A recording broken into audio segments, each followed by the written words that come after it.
Temples were built to guide people to realize God, but nowadays they've become very commercial. So, what is Bhakti Margam? Let's see. Sariyai. What is Sariyai?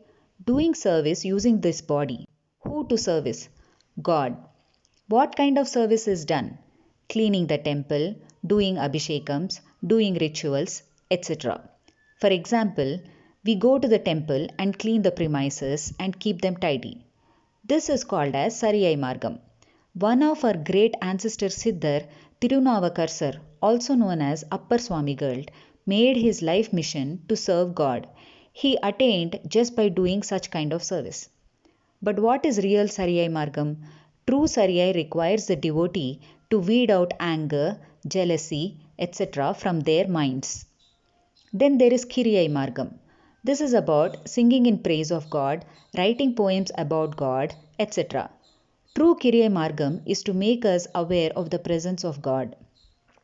Example of Kiriyai Margam is Gnana Sambandhar. According to a Tamil poem written by a Siddhar, for one who is in total devotion with the ultimate, God resides in his heart. So the combination of Sariyai and Kiriyai Margams is also known as Bhakti Margam. To this day, Bhakti Margam remains as a foundation of one's spiritual journey.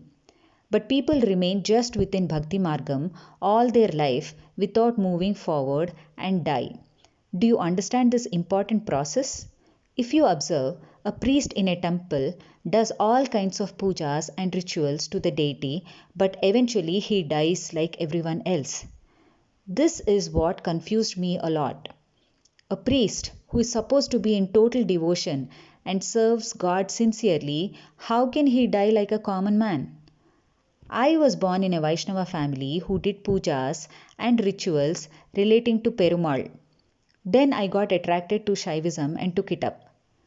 One of our Siddhars, Tirumisai Alvar, who was a Vaishnava Alvar, later moved to Shaivism and he sang lot of poems in praise of Shiva.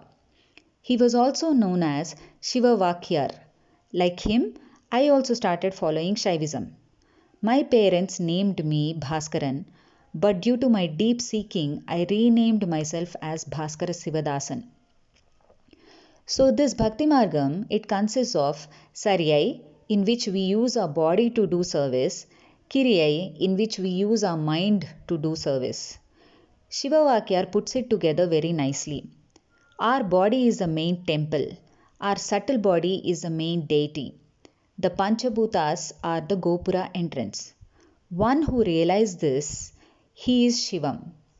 Through Shiva Vakyar, I realized that our life is God. So, my intense seeking moved me from Bhakti Margam and took me beyond. Bhakti Margam is mostly associated with rituals. Does God really need rituals? A sculptor sculpts a deity. Based on his creative nature, the idols of the deities take various shapes. No two temples have the same kind of Shivalingam. But a sculptor cannot create a living God. Though the sculptor is alive, the deity that he creates does not have any life in it. So what can we infer from this?